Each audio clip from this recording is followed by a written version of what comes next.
we are here today with Mrs. Ciara Fields. She's a mother, a wife, and someone that was diagnosed with PCOS.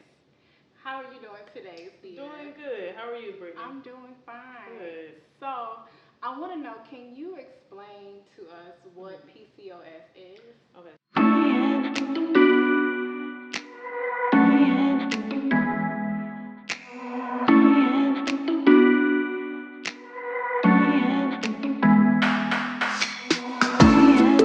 PCOS is a polycystic ovary syndrome. It's where it causes like an excess of androgen.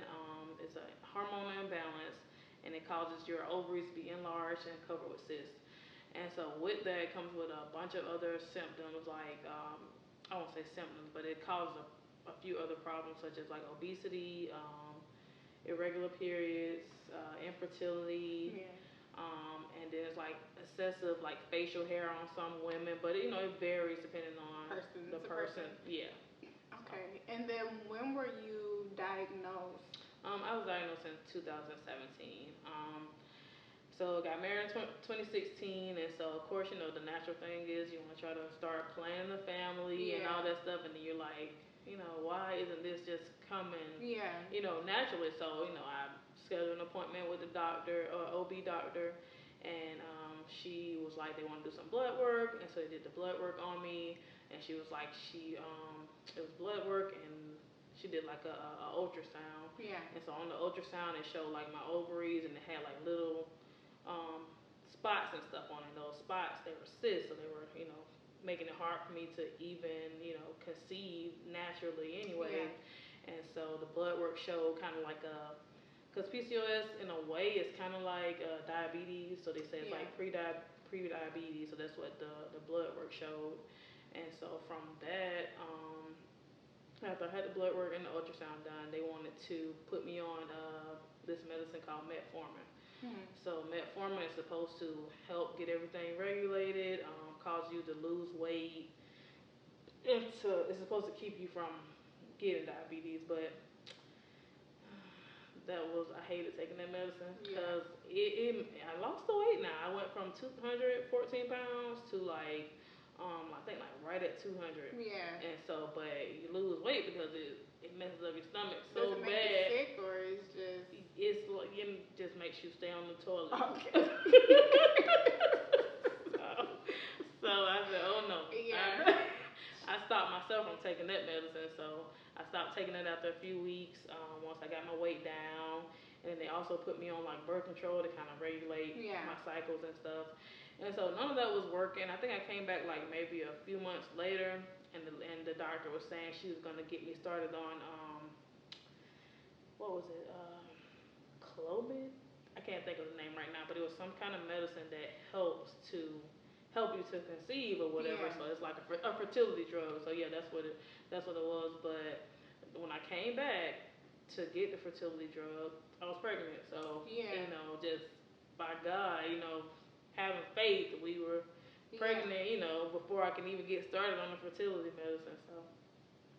And I wanna have in that time, like, did you have people asking you like when were you gonna have kids or things like that? That's the most annoying. Yeah.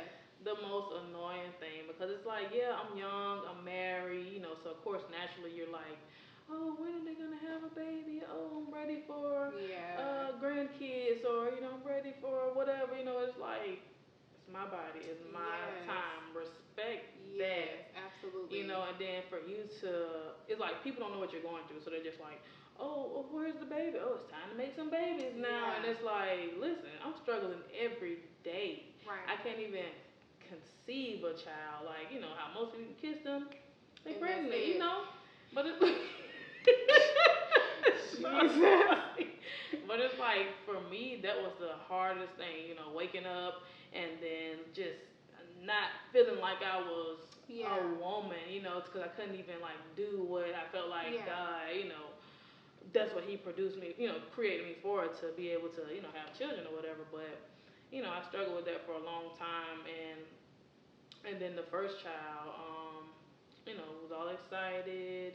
It finally happened, and then had a miscarriage. So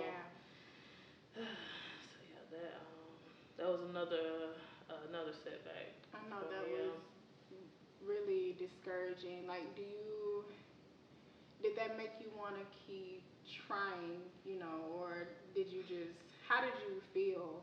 Um, it just it's like I felt like God can do the impossible. Yeah. So I was, of course, I was hurt. I was sad. I was like, oh my gosh, it kind of put me in a depression after that.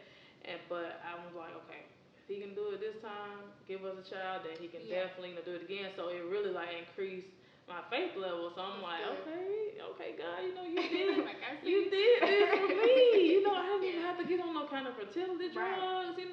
They were trying to say I needed this, I needed that, but you're like, no, I got you.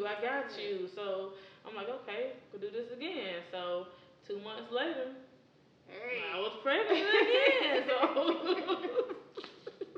So how would you encourage other women that are struggling with PCOS along their journey?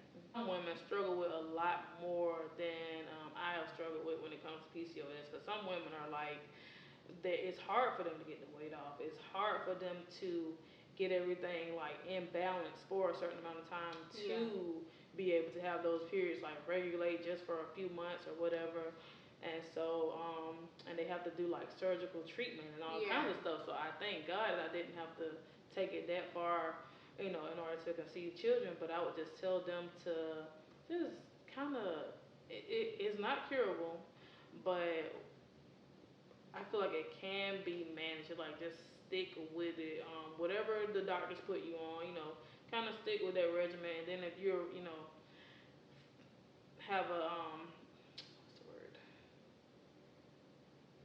For people who are like, believers of God, because everybody is not like that. But for those who believe in God, just trust that, He can do the impossible. He's done it so many times before, so why would He, fail on you? So it's like, I would just tell them, just keep on, keeping the faith, read your word, spend time with the Lord, and if it's in His will, then it will happen. Yeah.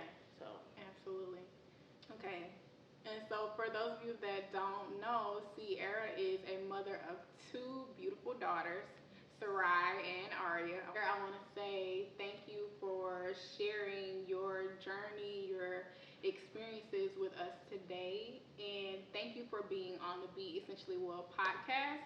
Guys, make sure you are subscribed and following along because we'll have more guest speakers, so just stay tuned. All right. thank you for having me.